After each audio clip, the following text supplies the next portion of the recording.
묵은 해가 가고 2015년 을미년 새해가 밝았습니다.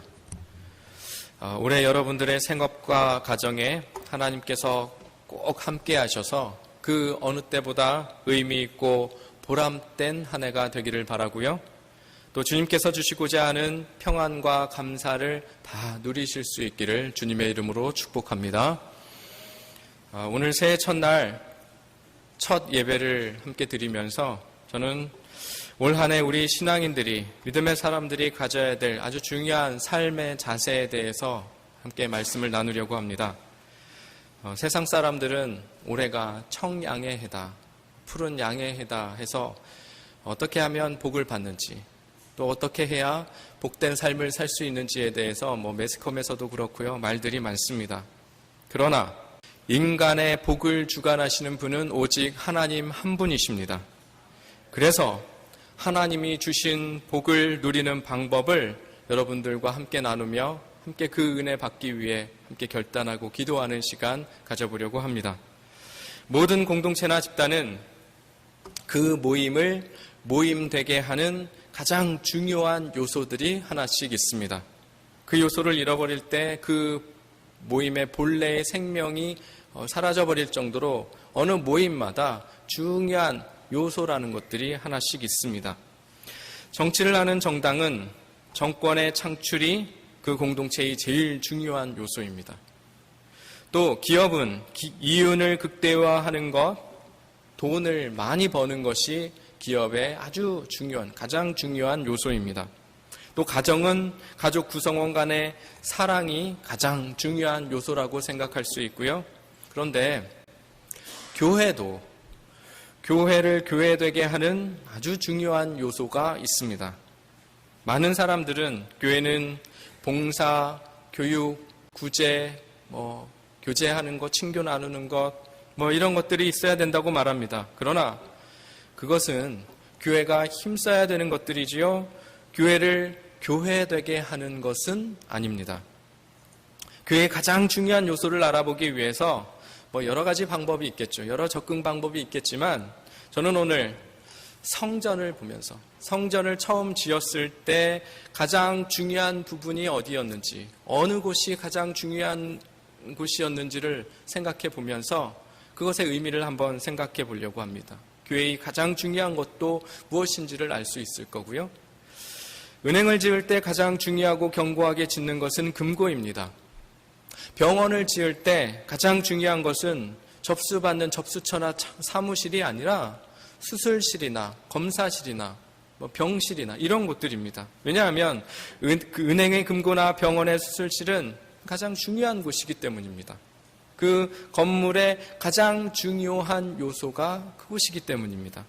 그렇기 때문에 성전을 지으면서도 가장 중요하게 생각해야 했던 곳이 있습니다. 오늘날 성전을 지을 때, 예배당을 지을 때 담임 목사님 방을 잘 짓는 교회도 있고요. 어떤 사무실이나 친교실이나 어떤 식당이나 이런 곳들을 아름답게 꾸미는 교회들도 있습니다. 하지만 그것이 교회의 가장 중요한 장소가 될 수는 없습니다. 구약시대 성전의 가장 중요한 곳은 다름이 아니라 지성소였습니다. 그것은 제사장들이 백성들을 위해서 동물을 희생하며 제사를 드리던 곳이었습니다. 죽음과 희생이 있었던 장소였습니다. 동물의 희생은 사람의 죽음과 희생을 대신하는 것이었습니다. 그러므로 그것은 곧 우리의 죽음이었고요, 우리의 희생을 뜻하는 것이기도 했습니다. 그런데 오늘날 이 땅에 교회에는 지성소라는 곳이 없습니다. 그러나 그 지성소의 정신만은 하나님께서 여전히 우리에게 요구하고 계십니다. 그래서 결코 교회 안에서 우리의 삶 속에서 사라지지 말아야 될 것이 이 지성소의 개념입니다. 교회는 지금도 우리의 희생과 죽음을 요구하고 있습니다. 우리의 희생과 죽음이 있을 때 우리와 우리의 교회는 생명을 얻을 수 있습니다. 그러나 반대로 우리의 죽음과 희생이 사라진다면 교회와 우리의 삶은 참 생명을 잃을 수밖에는 없게 될 것입니다. 그렇다면 그 희생이라는 것이 무엇입니까? 죽음이라는 것, 어떻게 하는 게 죽음입니까? 그것이 무엇인지 좀 알아볼 필요가 있는데요. 그것을 더 구체적으로 알아보기 위해서 구약시대 예루살렘 성전이 처음 지어질 때 어떻게 하나님이 말씀하셨는지, 그리고 하나님의 말씀에 어떻게 순종한 사람들이 있었는지를 한번 살펴볼 필요가 있습니다. 옛날 다윗은 생전에 하나님의 성전을 짓기를 그렇게 소원했습니다. 그러나 하나님은 그가 전쟁터에서 피를 많이 흘린 장군이었기 때문에 성전을 짓는데 합당치 않다고 해서 그를 허락하지 않았습니다. 아무리 하나님의 마음에 합당하고 훌륭한 다윗이긴 했지만 무엇이나 그냥 하고 싶다고 해서 마음대로 다 할 수 있는 사람은 아니었습니다. 다윗은 그런 하나님의 뜻을 겸손하게 받아들이고요, 인정했습니다. 보통 사람 같으면 그와 같은 하나님의 판단과 결정 쉽게 받아들이지 못했을 것입니다. 그러나 다윗은 자신이 아니면 안 된다는 그 교만함에 빠지지 않고 하나님의 판단과 하나님의 결정을 받아들이고 순종하였습니다.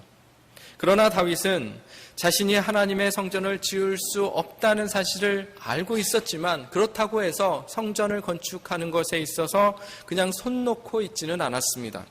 그가 왕에 있는 동안 성전 건축을 위해서 열심히 준비를 했습니다.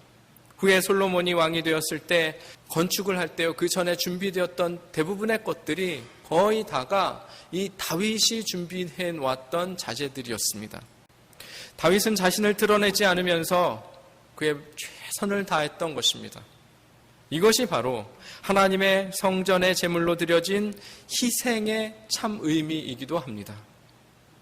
드러내지 않고 알아주지 않아도 그냥 힘껏 자신이 할 수 있는 것들을 최선을 다해서 감당하는 것이었습니다. 그런 희생과 믿음이 있었기 때문에 하나님의 성전은 훌륭하고 아름답게 건축될 수가 있었습니다. 그러한 믿음과 희생은 아들 솔로몬 때도 마찬가지였습니다. 솔로몬도 성전 짓는 일에 최선을 다했습니다.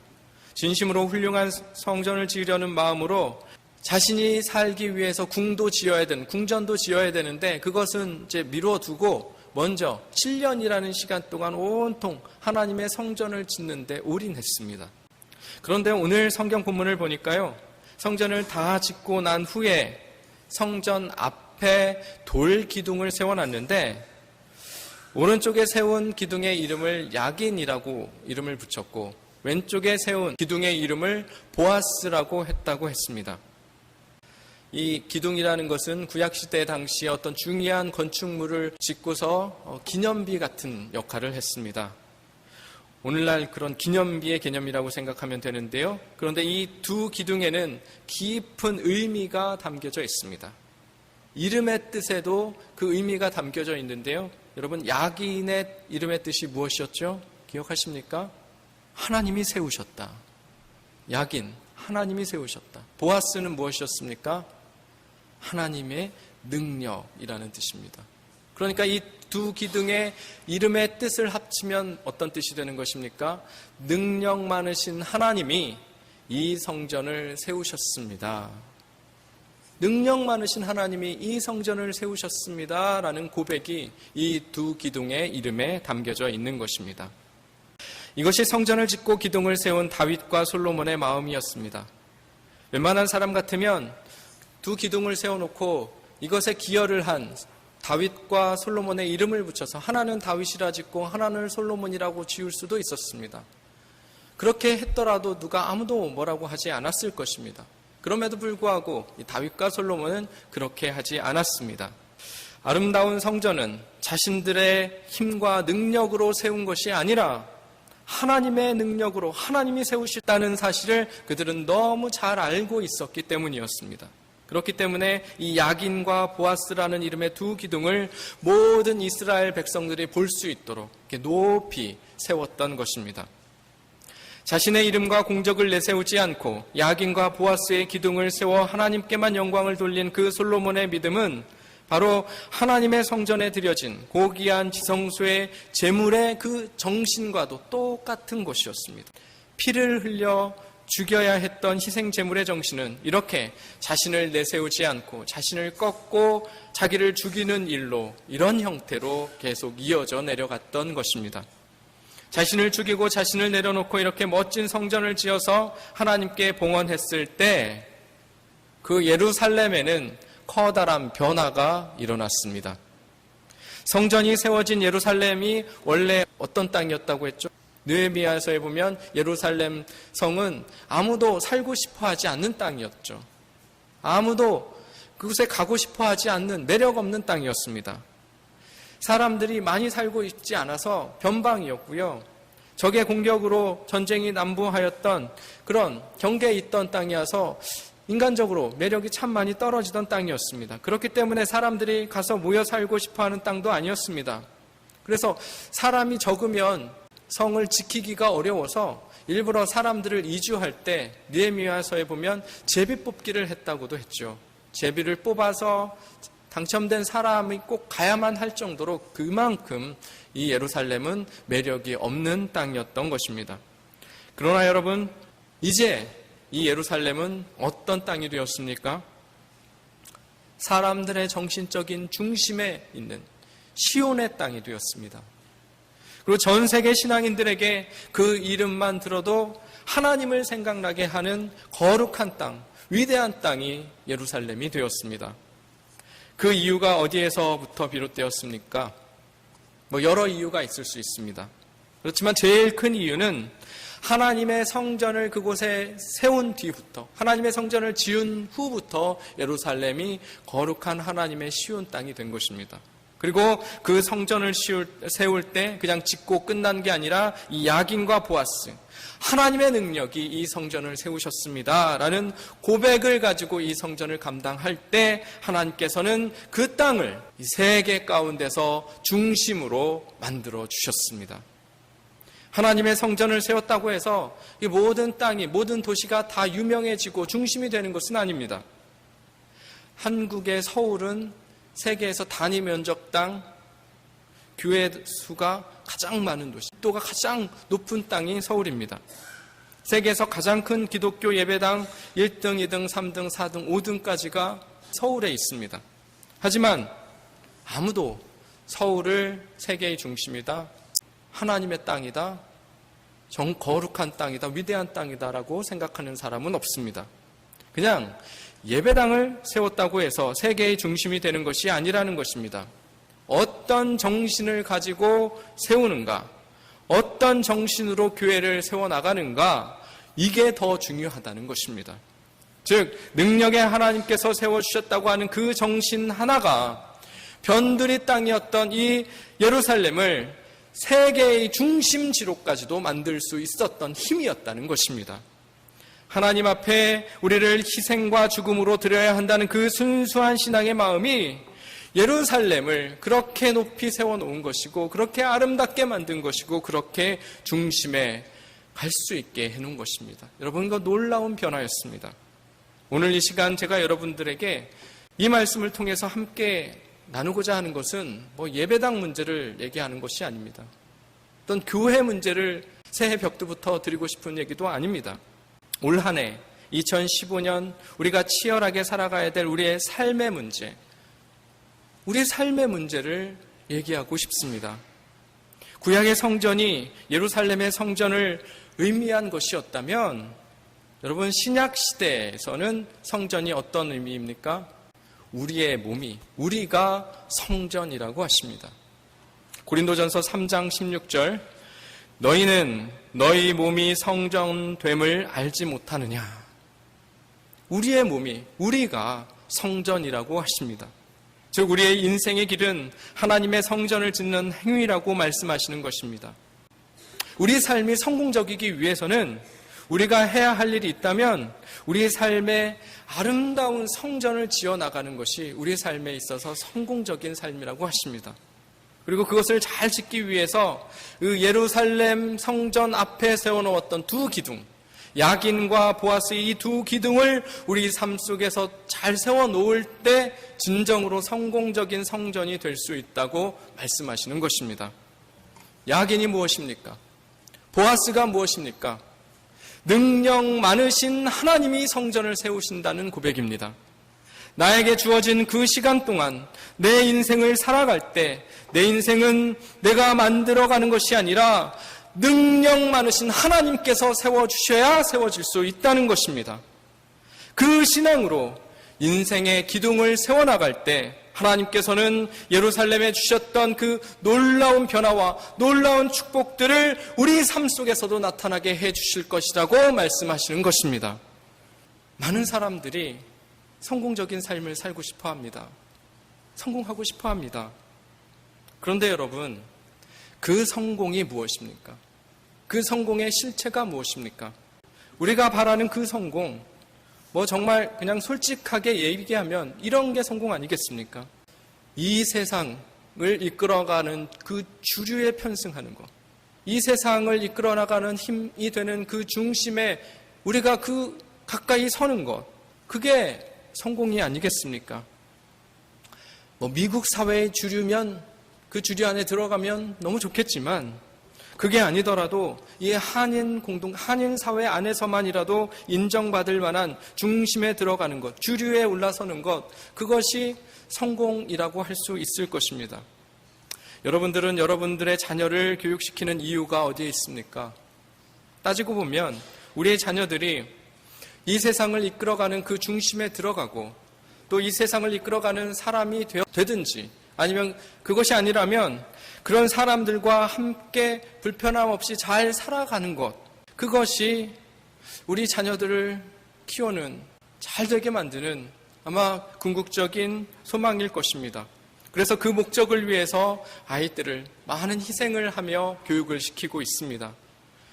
좋은 학교에 들어가게 해달라는 것, 또 좋은 직장에 들어가게 하는 바람, 사업이 잘 되게 하는 그런 기도를 하는 것, 이 모든 것들 알고 보면, 따지고 보면 우리 마음속에는 이 세상에 우리 자녀들, 우리가 세상의 주류로, 이 세상의 중심으로 들어가서 살 수 있게 되기를 바라는 마음이 있습니다.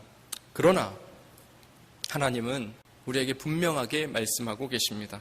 예루살렘의 변화와 그리고 성경에 나오는 수많은 사람들의 변화를 통해서 우리에게 분명하게 말씀하시는 성공은 그런 형태의 성공이 아니라 우리가 세상의 중심으로 들어가서 우리가 이끌어가는 자리에 서고 우리가 그런 주류라고 하는 사람들과 함께 어울려서 사는 그런 것이 아니라 우리는 비록 연약하고 우리는 비록 능력이 없는 사람들이라 할지라도 우리의 삶을 하나님이 붙드셔서 우리가 세상의 중심이 될 수 있도록 하나님께서 만들어 주시는 게 성공이라고 하십니다.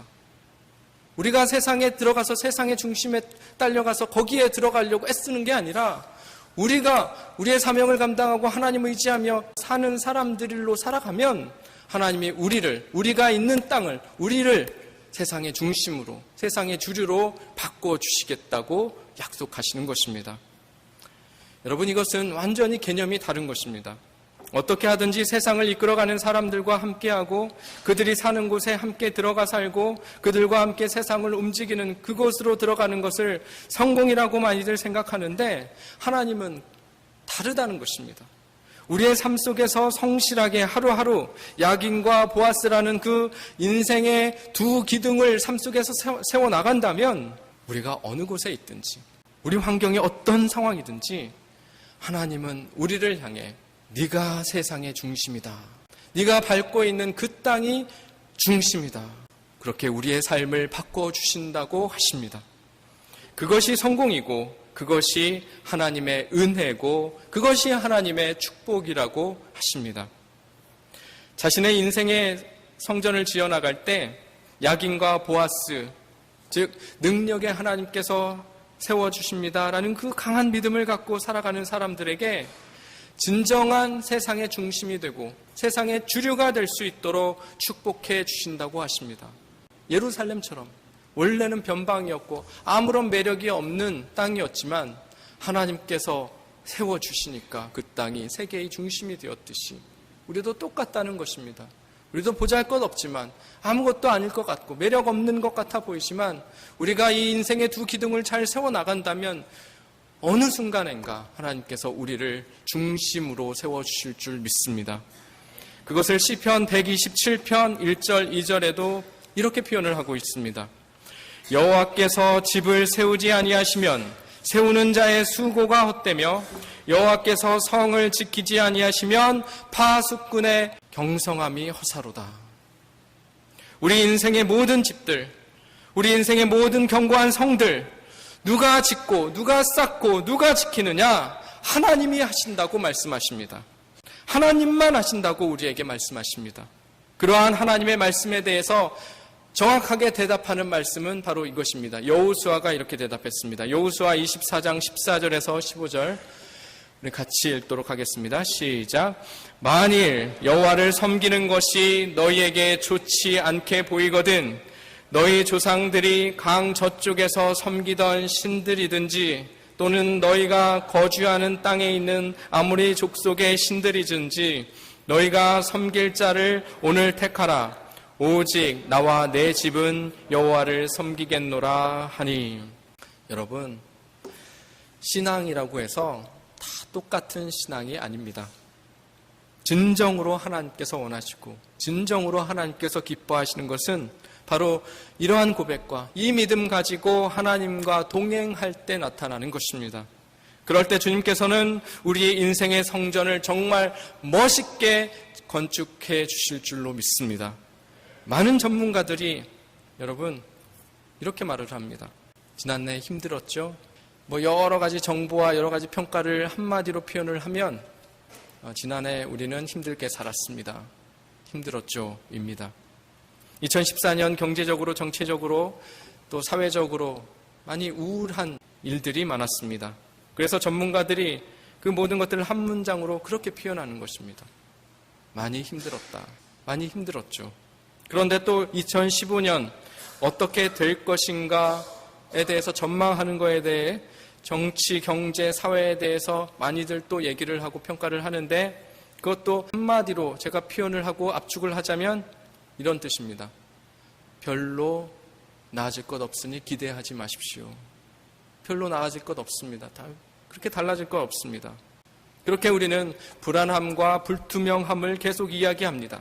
이런 가운데 또 올해 우리는 우리 인생의 집, 또 인생의 성전을 건축해 나가야 되는 숙제를 안고 있습니다. 그러나 여러분 우리는 괜찮습니다. 우리에게는 걱정이 없습니다. 왜냐하면 우리 인생의 집은 하나님께서 지어주시기 때문입니다. 우리가 야긴과 보아스 이 두 기둥만 튼튼히 세워놓기만 한다면 우리는 결코 흔들리지 않을 것입니다. 무너지지도 않을 것입니다. 기둥이 튼튼해야 집이 바로 서는 것 아니겠습니까? 우리 이 두 기둥만 바로 세우면 되는 것입니다. 하나님만이 능력이십니다. 하나님만이 세우십니다. 그 믿음 갖고 여러분 올 한 해 하나님 앞에서 인생의 성전을 지어나가시려고 애쓰신다면 올 한 해 정말 멋진 인생의 성전 저와 여러분들 완성해 가실 줄 믿습니다. 올 한 해 우리의 삶에 이 야긴과 보아스 두 기둥을 세워서 우리를 인생의 중심으로까지도 이끌어주시는 하나님의 능력을 깊이 다들 체험하실 수 있는 그 축복이 여러분에게 있기를 주님의 이름으로 축원드립니다.